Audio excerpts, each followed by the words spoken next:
Hey everybody, I'm Jason Yoder. Welcome to my channel and the full heat of an Arizona summer. It is 108 degrees and we're heading out into the desert. Hopefully, we're going to get an epic sunset tonight.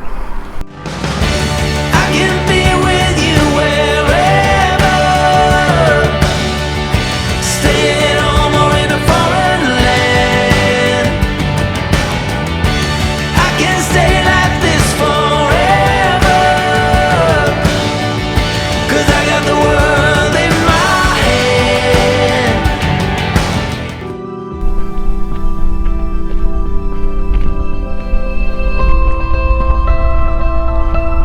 Well, sorry if I look a little grubby tonight. I just got finished with a gym workout. For those of you who have been following along on this channel, you know I was in Korea, and I can tell you I was huffing and puffing just a little bit too much in Korea. So my wife and I were doing CrossFit classes, trying to get in shape, and that does make coming out here a lot easier, because when you're hiking on these mountains, well, it's just more comfortable.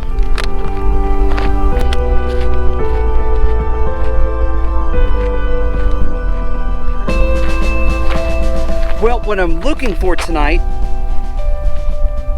other than rattlesnakes, because we're in the height of the rattlesnake season, I'm hoping to get one of these giant saguaro cactuses silhouetted against the sky.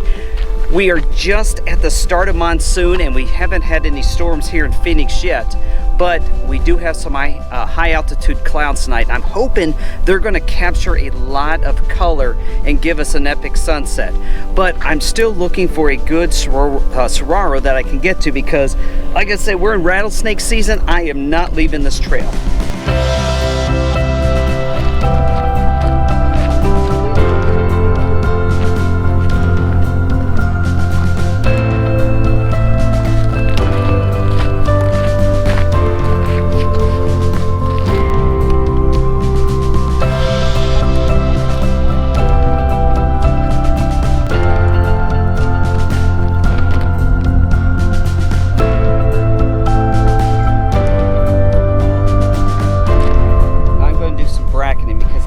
Directly into the sun without a filter, so it's going to wash out all the foreground if I don't.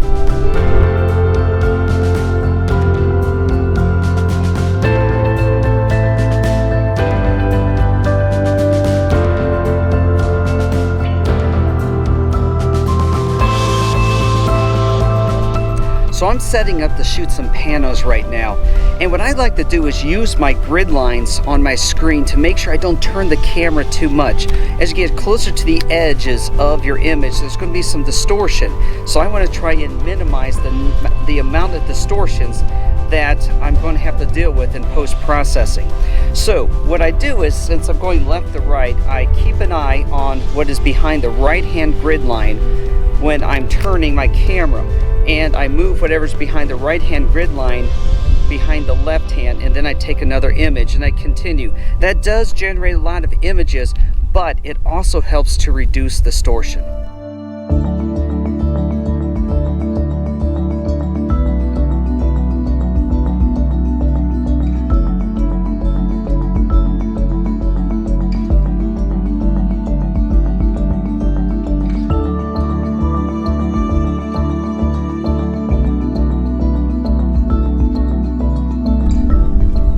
What I'm doing here is I'm using my long lens to try and find some micro landscapes all around.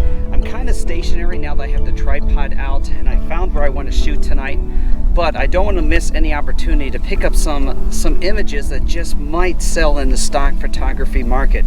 So I'm just going to zoom around a little bit and see what we can find, because we are getting some beautiful light out here.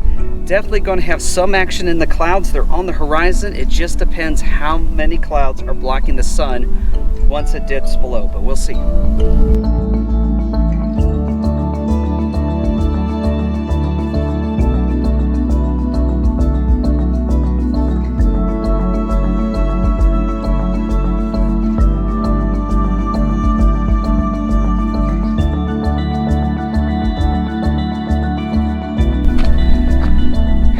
Constantly looking out for wildlife.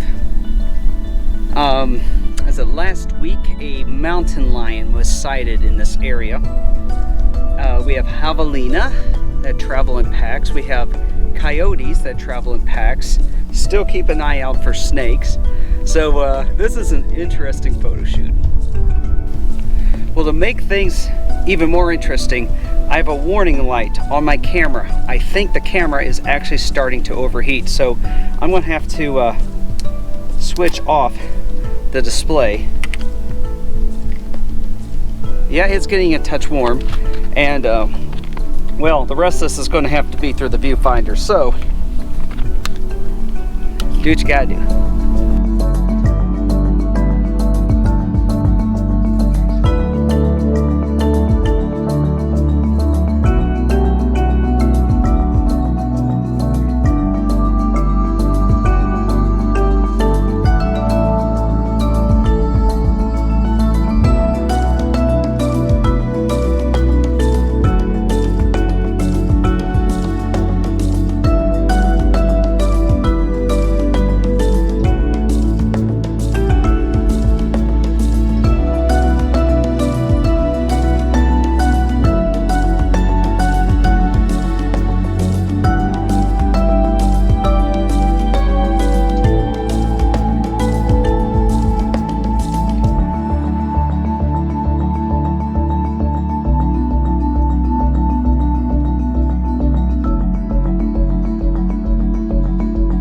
The desert is nocturnal, and I can hear the creatures of the night coming out, which means we are going to go back to the car. Hey everybody, I appreciate you watching tonight. If you want to follow along and get more photography tips, click that subscribe button and give this video a thumbs up. I would appreciate it, and y'all have a good night.